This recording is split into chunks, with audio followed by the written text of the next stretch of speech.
नमस्कार, खबरों की खबर में आपका स्वागत है। मैं हूं संकेत उपाध्याय।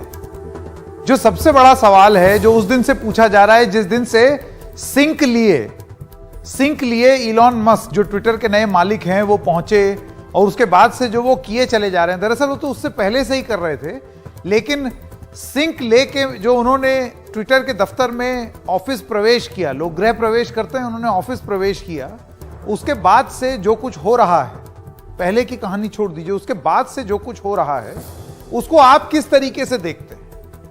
क्या वो बदलाव है या वो बवाल है? क्योंकि जिस तरीके से चीजें हो रही हैं, आप ये समझिए, ये किसी भी मैनेजमेंट की किताब में इसके बारे में कोई जिक्र नहीं है कि इस तरीके से कंपनी चलाई जाए। पूरे का पूरा बोर्ड हटा दो, खुद अकेले एकमात्र एक छत्र राज कर लो, एक चिट्ठी में पूरा स्टाफ हटा दो, ऑफिस लॉक कर दो, $8 की स्कीम चला दो, 3 दिन बाद जब पता चले कि कंपनियां लुट रही हैं, बर्बाद हो रही हैं, तो उसको आनन फानन में बंद कर दो। यह इंसान चाहता क्या है? क्या करना चाह रहा है? ट्विटर हमारे और आपके जीवन की एक बहुत बड़ी जरूरत हो गई है, लेकिन ये जिस तरीके की चीजें हो रही हैं, इसको बदलाव के दृष्टिकोण से देखा जाए या बवाल के दृष्टिकोण से देखा जाए, और इलॉन मस्क मास्टर स्ट्रोक कर रहे हैं या कबाड़ा कर रहे हैं, इसको लेकर के अब चर्चा गर्म है। दरअसल आपको यह बताते हैं कि 5 अहम बिंदु क्या हैं। नंबर 1, जो चीजें हुई हैं, तत्काल प्रभाव से कुछ समय के लिए ट्विटर के कुछ दफ्तर बंद कर दिए गए हैं। सभी बैज एक्सेस भी सस्पेंड कर दिए गए हैं। बैज एक्सेस मतलब कि वो कार्ड स्वाइप करके जो आप घुसते हैं वो। तीसरी बात, ट्विटर के मैसेज भेजकर कर्मचारियों को जानकारी भी दी है। 21 नवंबर से दोबारा खुलेंगे ट्विटर के दफ्तर। कर्मचारियों को सोशल मीडिया, दूसरे माध्यमों से कंपनी की गुप्त जानकारियां साझा न करने का संदेश भी साफ साफ दे दिया गया है। अब आपको यह बताते हैं कि ट्विटर में हो क्या रहा है। वैसे तो आपको पता होगा, क्योंकि कोई कसर छोड़ते नहीं है इलॉन मस्क। वो तो मुझे ऐसे लगता है नींद में भी ट्वीट करते होंगे, इतना ट्वीट उनका आता है सुबह शाम। इलॉन मस्क पिछले महीने ट्विटर के सीईओ बने। $44 बिलियन में कंपनी को खरीद लिया। नियंत्रण हाथ में लेते ही मस्क ने कंपनी के टॉप 3 अधिकारियों को नौकरी से निकाल दिया। ट्विटर के CEO Parag Agrawal, legal policy head Vijaya Gadde, ये भी निकाले गए। मस्क ने जब ट्विटर का नियंत्रण हाथ में लिया, तब कंपनी में करीब 8,000 कर्मचारी थे। कंपनी में हजारों लोग कॉन्ट्रैक्ट पर काम कर रहे थे, जिसमें अधिकतर निकाले गए हैं। कंपनी ने इस महीने की शुरुआत में कहा कि वो 50% कर्मचारी निकालने जा रही है। इस हफ्ते की शुरुआत में मस्क ने कर्मचारियों से समर्पण दिखाने के लिए कहा। कर्मचारी लंबे समय तक मेहनत से काम के लिए समर्पित हों, नहीं तो कंपनी छोड़ना पड़ेगा, यह उन्होंने अपनी चिट्ठी में लिखा था। संकल्प लेने वाले साथ काम करेंगे, बाकी 3 महीने का पैकेज लेकर नौकरी छोड़ेंगे, यह उन्होंने अपनी चिट्ठी में लिख दिया।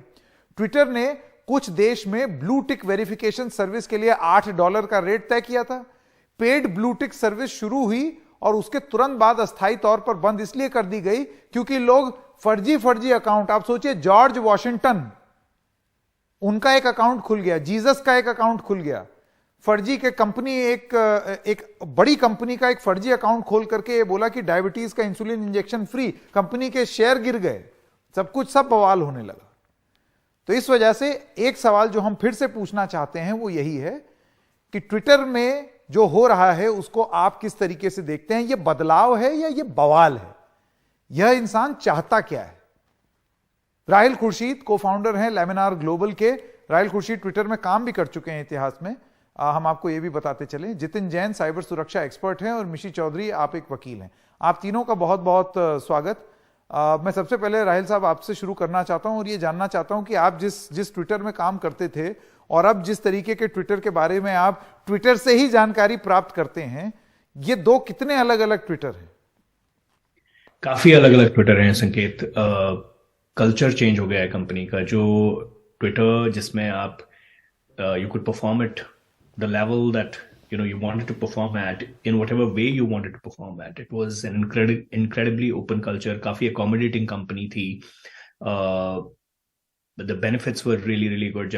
I spent about 5 years at the company, and those were some of the best 5 professional years that I've spent anywhere. And that's all changed overnight. Elon Musk has come in and he's enforcing a culture that is that is very very different from what Twitter's culture used to be. Twitter का जो पहले का culture था और जब अब का culture होगा उसमें जमीन आसमान का फर्क है. बिजनेस ट्रांसफॉर्मेशन यूजुअली ऐसे ही होती है. इस ट्रांसफॉर्मेशन का स्पेशल फीचर ये है कि ये पब्लिक में हो रही है. It's happening on Twitter while Twitter is being transformed from the inside. So we all have a ringside view to it, predictably. और उस context में it all seems incredibly doom and gloom, if you will. But the Twitter that we knew of, I'll say this as an ex-employee or tweep, as we are called, and the Twitter that now exists are two different entities. तो आपका ये कहना है कि ये दो अलग दुनिया बन गई हैं, लेकिन जितिन जैन, मैं आपके पास आना चाहता हूं और आपसे जानना चाहता हूं. एक तो होता है कि ठीक है, आप कंपनी को अपने हिसाब से चलाना चाहते हैं, अब वो मालिक हैं, वो कुछ बदलाव करना चाहें, आ करके उन्होंने पूरे घर भर के खड़का दिए, ठीक है ना. ये कौन से राहिल कहते हैं कि अक्सर नए मालिक कुछ इसी तरीके से करते हैं, लेकिन मैंने तो किसी मैनेजमेंट की किताब में इस तरीके से चीजों को होते हुए नहीं देखा है. परिवर्तन धीरे धीरे लाया जाता है, कम से कम मैनेजमेंट की किताब में और प्रक्रिया, और बड़ी कंपनी हो तो वहां तो यही देखने को मिला है. लेकिन इसका प्रभाव दुनिया भर में और खास तौर से फ्री स्पीच पर किस तरीके से पड़ेगा, मैं उस दृष्टिकोण से आपका जवाब चाहूंगा. देखिए, जिस व्यक्ति ने एक दशक में सबसे अमीर व्यक्ति बनने की यात्रा तय करी हुई और सबसे बड़ी स्पेस कंपनी बनाई हो, तो वो किसी मैनेजमेंट जो एग्जिस्टिंग किताब है उसके हिसाब से तो नहीं चला होगा, उसके ऊपर मैनेजमेंट की किताबें लिखी जाएगी. तो ये तो पहली बात. पर संकेत, देखिए, 3 चीजों में बदलाव हुए हैं. पहला बदलाव जो जिसे राहिल कह रहे थे कि ये बिजनेस ट्रांसफॉर्मेशन होता है, तो जो पराग अग्रवाल का विजय गाड़े का जाना था, वो मेरे ख्याल से एक विचारधारा का टकराव था. और वो जो लीडरशिप है, जो कि उनका एलन मस्क से कॉन्फ्रंटेशन भी पहले हो रहा था, बन नहीं रही थी, तो पहले भी ईमेल्स में दिख रहा था, तो उनका जाना तो तय ही था पहले दिन. तो वो तो एक आप शायद बिजनेस ट्रांसफॉर्मेशन के एंगल से देख सकते हैं. दूसरा जो है कि ये जो 50% एम्प्लॉइज को उन्होंने जो है मतलब निरस्त किया या छुट्टी करी या उनको जाने के लिए कहा, उसको मुझे लगता है वो प्योरली आपको प्रॉफिटेबिलिटी एंगल से देखना चाहिए. क्योंकि बहुत लोगों ने एलन मस्क को हफ्ते डेढ़ हफ्ते गालियां दी कि ये तो जानवर है कि 50% लोगों को निकाल दिया, हजारों लोगों को सुबह ईमेल करके निकाल दिया. अब वही चीज अब जब मार्क जुकरबर्ग कर रहे हैं 11,000 लोगों को फायर करके एक रात में एक ईमेल के अंदर, ये हर जगह, और अमेजॉन के अंदर भी हो रहा है, 10,000 लोग निकाले जा रहे हैं. जो कंपनी $4 मिलियन रोज के नुकसान पर चल रही है, तो जब तक इन्वेस्टर का पैसा लगा है आप उसको ये नुकसान आप चलाते जा सकते हैं. पर जिस व्यक्ति ने अपनी निजी $44 बिलियन लगाए हो, वो किसी भी हाल में $4 मिलियन पर डे का नुकसान नहीं चाहेगा. इसलिए मुझे लगता है कि जो लीडरशिप को हटाना और ये 50% एम्प्लॉइज को हटाना, ये 2 अलग अलग बिंदु हैं. तीसरा, ये जो $8 वाला फीचर है, तो ये देखिए, ये एलन मस्क की शायद एक बहुत बड़ी कमी है कि उन्हें सुबह नाश्ते में ख्याल आता है, वो चाहते हैं शाम तक इंप्लीमेंट हो जाए, और खाना खाने का अगले दिन जब उस पर उठते हैं तो बवाल मच चुका होता है, और वो चाहते हैं उस समय उसको हटा दिया जाए. What he decides on Monday has to be rolled back on Tuesday and he wants it an absolute incredible speed. अब समस्या यहाँ पे क्या हो रही है कि मैं इस चीज का समर्थक हूं कि ट्विटर को कमर्शियलाइज करना चाहिए, एक सब्सक्रिप्शन फी होनी चाहिए, मगर वो सब्सक्रिप्शन फीस जो रेवेन्यू है, वो अगर आप 1 करोड़ लोगों को भी वेरीफाई कर देंगे तो मात्र 8 करोड़ रुपए आएंगे, 80 करोड़ रुपए साल के, उससे आपका 44 मिलियन नहीं निकलने वाला. तो आप एडवर्टाइजमेंट को रिफाइन कर सकते हैं, आप ट्विटर को एज अ सर्विस पेड बना सकते हैं सभी के लिए. आप ट्विटर को पेवॉल के पीछे ले जाइए, आप कंटेंट जनरेटर के साथ रेवेन्यू शेयरिंग कर लीजिए, मुझे लगता है वो होगा. मगर जो वेरिफिकेशन वाला एंगल है, मुझे लगता है शायद वो वहां गलती कर गए. मुझे लगता है अगर आपको अकाउंट सभी के लिए वेरीफाई करने थे तो आप शायद उनको ऑरेंज टिक दे सकते थे या एक अलग लेबल दे सकते थे, जैसे ट्विटर कर भी रहा था कि जो गवर्नमेंट ऑफिशियल्स हैं या जो स्टेट पत्रकार हैं उनको एक अलग लेबल दिया जा रहा था, ताकि कोई किसी तरह की जो है फेक न्यूज ना फैले और पता रहे कि कौन स्टेट स्पॉन्सर्ड और कौन इंडिपेंडेंट. नहीं, देखिए, एक चीज, ये जो ब्लू टिक का हिसाब किताब था, ये शुरुआत में जब आया था, और राहिल तो जानते हैं इस बात को, वो एक कोई जेन्युइन इंसान है या नहीं उसको प्रमाणित करने का एक प्रक्रिया थी. इसी वजह से हर किसी के पास नहीं थी. आप जेन्युइन है या नहीं उसकी निशानी थी. अब अगर आप उस पर पैसा लगा देंगे. हाँ, नहीं संकेत, यही पे एलन मस्क कह रहे हैं कि ये जो सामंतवाद था कि मैं तय करूंगा कि किसको देना है किसको नहीं देना, ये जो ब्लू टिक तक खाली इन्फ्लुएंसर्स को और एमिनेंट पर्सनालिटीज को दिया जा रहा था. पर जितिन, यही उसका मकसद था. उसका मकसद ये था कि कोई बड़ा आदमी है तो कोई उसके नाम पर कुछ ठगी ना करे. के लिए संकेत यही बात है, मात्र बड़े आदमी के लिए आपने वो वेरिफिकेशन खोला. अगर एक बिजनेस आज आपकी कंपनी है या किसी और की कंपनी है अगर वो वेरीफाई करवाना चाहे तो नहीं हो रहा था। अगर कोई राजनीतिक पार्टी अपने छोटे कार्यकर्ता के लिए चिट्ठी भेज दे, या आप हाई एंड माइटी बॉलीवुड से पर आप जुड़े हैं देख और आप- लीजिए ना, ये जैसे ही आपने $8 वाला हिसाब किताब किया, वो अजीब अजीब सी कंपनी जीसस क्राइस्ट को टिक मिल गलती गया। हुई। नहीं, एलन मस्क भी 4-5 आ गए खाली वही जीसस तो- क्राइस्ट की बात से। यही तो मैं कह रहा हूं। तो वो गलती है। मुझे लगता है कि वो बदलाव होना चाहिए था, मगर उनको रुक के और धीरे करना चाहिए था। मेरे हिसाब से ब्लू टिक को छेड़े बिना वो और किसी तरह का वेरिफिकेशन फीचर बदलाव ला सकते थे। जी, टिक ऑफ एमिनेंस, जो एमिनेंस मार्क है और जो वेरिफिकेशन मार्क है, ये तो अलग चीजें हो सकती हैं। सामंतवाद को बढ़ावा नहीं दे ट्विटर, आपका ये कहना है। चलिए ठीक है। मिशी चौधरी, मैं आपके पास आना चाहता हूं और मैं आपसे जानना चाहता हूं कि देखिए, अभी एक डेटा प्रोटेक्शन बिल आने वाला है, उसको लेकर के बातचीत चल रही है। ट्विटर एक इंटरमीडियरी रहे या एक अपने आप में वो तय करें कि क्या नियम हो क्या नहीं हो? आपको लगता है ये जो कुछ भी कर रहे हैं इलॉन मस्क, वो कोशिश और प्रक्रिया पूरी कर रहे हैं कि इसको एक ऐसी बिजनेस एंटिटी बनाई जाए जो कि प्रॉफिटेबल हो जाए? बिजनेसमैन है तो प्रॉफिट कमाने की बात सोच रहा है, लेकिन ये एक महत्वपूर्ण एस्पेक्ट जो है, आपको लगता है उस पर भी ध्यान जाना चाहिए कि ट्विटर बैठ करके तय नहीं कर सकता है कि कौन सही है और कौन गलत? वो सरकारें करेंगी, जिसको लेकर के पहले भी बवाल हो चुका है। संकेत, बिल तो आज इंट्रोड्यूस हो गया है डेटा प्रोटेक्शन पर। जी, अ, पास नहीं हुआ पहले है। भी जो नहीं, अभी तो दिसंबर 17 तक की तारीख दी है ताकि लोग जाकर कमेंट्री दे सके कि क्या उन्हें सही लग रहा है या नहीं ठीक लग रहा है, क्या ऑब्जेक्शंस हैं। लेकिन पहले भी ट्विटर इस काम में था ही नहीं कि वो डिसाइड करें क्या ठीक है क्या गलत है। हम यहाँ 2-4 चीजों में फंस जाते हैं। हम कोई भी इंटरमीडियरी, कोई भी प्लेटफॉर्म, चाहे वो फेसबुक है या ट्विटर है, हम चाहते हैं कि किसी की तो रिस्पॉन्सिबिलिटी हो कि अगर कुछ गलत हो रहा है, कुछ चीजें उसके ऊपर हरासमेंट हो रही हैं या कुछ इंफॉर्मेशन है जो गलत डाल दी गई है, वो कोई फटाफट से हटा दे। और दूसरा, हम ये भी चाहते हैं कि लोगों के को बोलने की पूरी आजादी हो, कोई जो भी कहना चाहता है वो भी कह दे। लेकिन जब ऐसी आजादी दी जाती है तो हरासमेंट भी आती है, मिस इन्फॉर्मेशन भी आती है, डिसइंफॉर्मेशन भी आती है। आप दोनों चीजें नहीं चाह सकते एक ही समय। सरकारें क्या करती हैं, जैसे ही सरकारों को, पॉलिटिकल पार्टीज से बनी है सरकारें, उन्हें भी आ गया है समझ कैसे सोशल मीडिया को यूज करना है, तो वो चाहती हैं अपना नैरेटिव तो कंट्रोल कर पाए, लेकिन किसी को तो बनाना पड़ेगा रिस्पॉन्सिबल। और जब कंपनीज कोई पॉलिसी लेकर आती है और कहती हैं हम ऐसी ऐसी चीजें हटा देंगे, और जब अगर वो हटा के सरकार को नहीं पसंद है या कुछ लोगों को नहीं पसंद है, तो हर कोई तो ऑब्जेक्शन करेगा ही।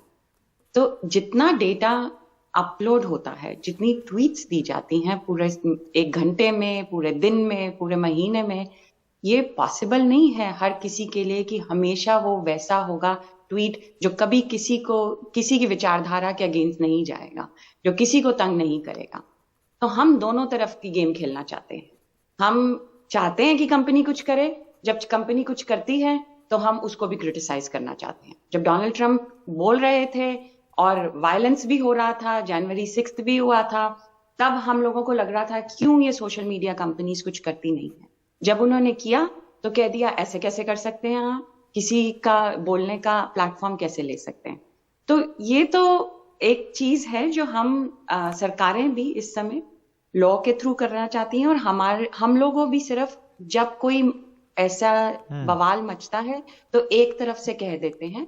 ओवरऑल ये कॉम्प्लिकेटेड चीज है। हाँ, सोशल और सबसे मजे की बात, ये सारी चीजें ट्विटर पे होती हैं। हाँ, और सबसे पर ये आपको ये भी बताता है कि कैसे ये प्राइवेट प्लेटफॉर्म इस समय इतने इम्पोर्टेंट हो गए हैं, बहुत पावरफुल हो गए। हमारा नैरेटिव पूरा, चाहे वो हमारे राइट्स का नैरेटिव है, हमारी सरकारें क्या कर रही हैं, हमारा मीडिया क्या कर रहा है, आपके प्रोग्राम में क्या डिस्कस होगा, बहुत सारी चीजें। बिल्कुल। एक आखिरी सवाल, और बहुत जल्दी से मैं इसका जवाब आपसे चाहूंगा राहिल।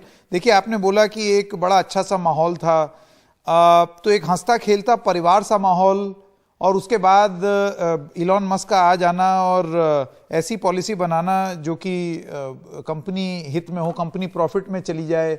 आपको लगता है वास्तविकता में, चाहे ट्विटर हो चाहे कोई और कंपनी हो, रास्ता कहीं बीच में है?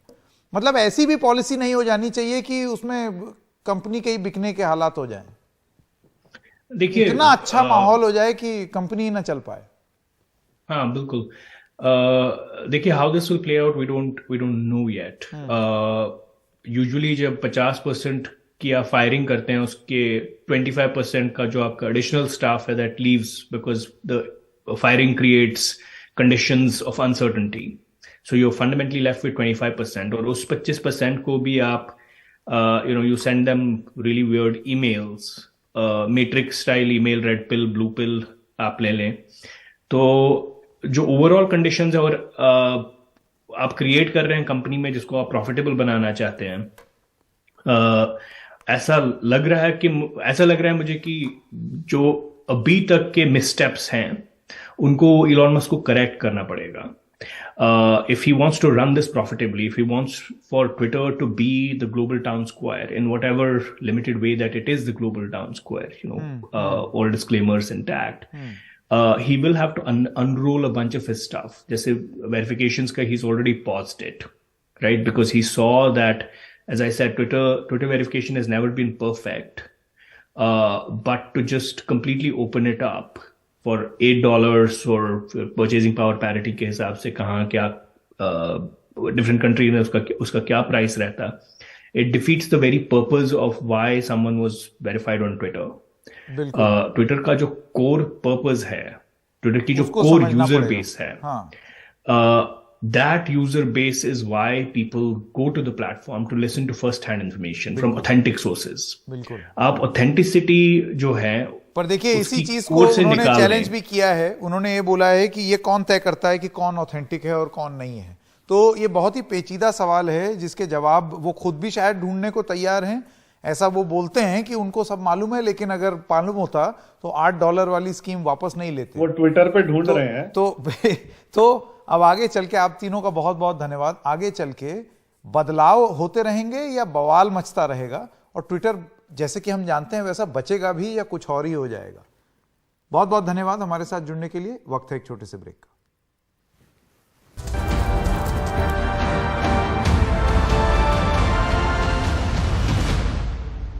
ट्विटर का जो पहले का कल्चर था और जब अब का कल्चर होगा उसमें जमीन आसमान का फर्क है। बिजनेस ट्रांसफॉर्मेशन यूजुअली ऐसे ही होती है।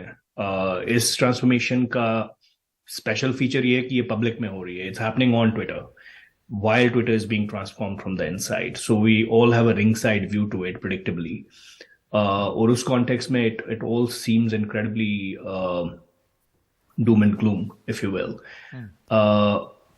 But the Twitter that we knew of, I'll say this as an ex-employee or tweep as we are called, and the Twitter that now exists are two different entities.